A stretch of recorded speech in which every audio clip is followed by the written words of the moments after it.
Dear students, in this video, we are going to see the 10 sum from the exercise 2.7. The question is, a man joined a company as assistant manager.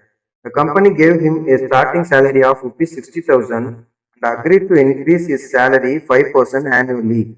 What will be his salary after 5 years? இந்த some பார்த்தீங்கன்னா compound interest formula மாதிரி வரும் அது.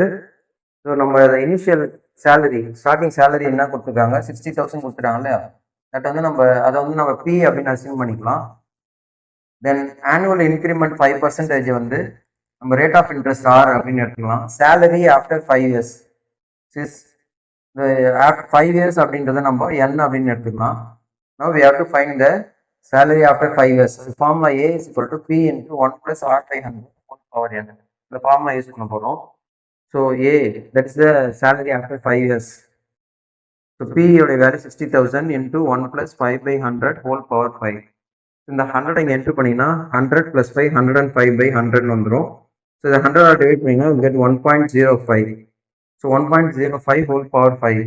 இதை multiply பண்ணிங்கன்னா you get the value as 1.2762815625 வரும். இந்த 60,000 into பண்ணிங்கன்னா will get 76576.89 போயிட்டு நம்பர் வந்துகிட்டே இருக்கும். ஸோ நம்ம இதை 76,576.89 அப்ராக்சிமேட்டாக ரவுண்ட் ஆஃப் பண்ணி 76,577 அப்படின்னு நம்ம அச்சீவ் பண்ணி எடுத்துக்கிறோம், அப்ராக்சிமேட்டாக எடுத்துக்கிறோம். So this is the salary after 5 years. That's all. Thank you.